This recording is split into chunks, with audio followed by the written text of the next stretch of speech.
Hi, I'm Link from Gardening Express, and today we're learning about hellebores.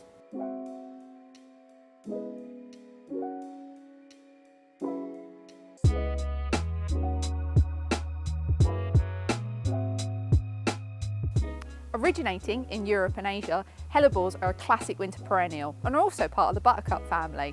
They have a really long flowering period that starts in winter and lasts well into spring. Hellebores thrive in fertile and evenly moist soil in full and partial shade. It's really important to keep your hellebores well watered during the dry periods. Hellebores have leathery evergreen leaves with nodding flowers that come in shades of green, white, pink and plum. They're perfect for containers and borders. That's all from us today. If you'd like to learn more about hellebores, check out our Knowledge Hub. It's full of tips and tricks on how to keep your garden looking great all year round. Don't forget to like this video and subscribe to our channel.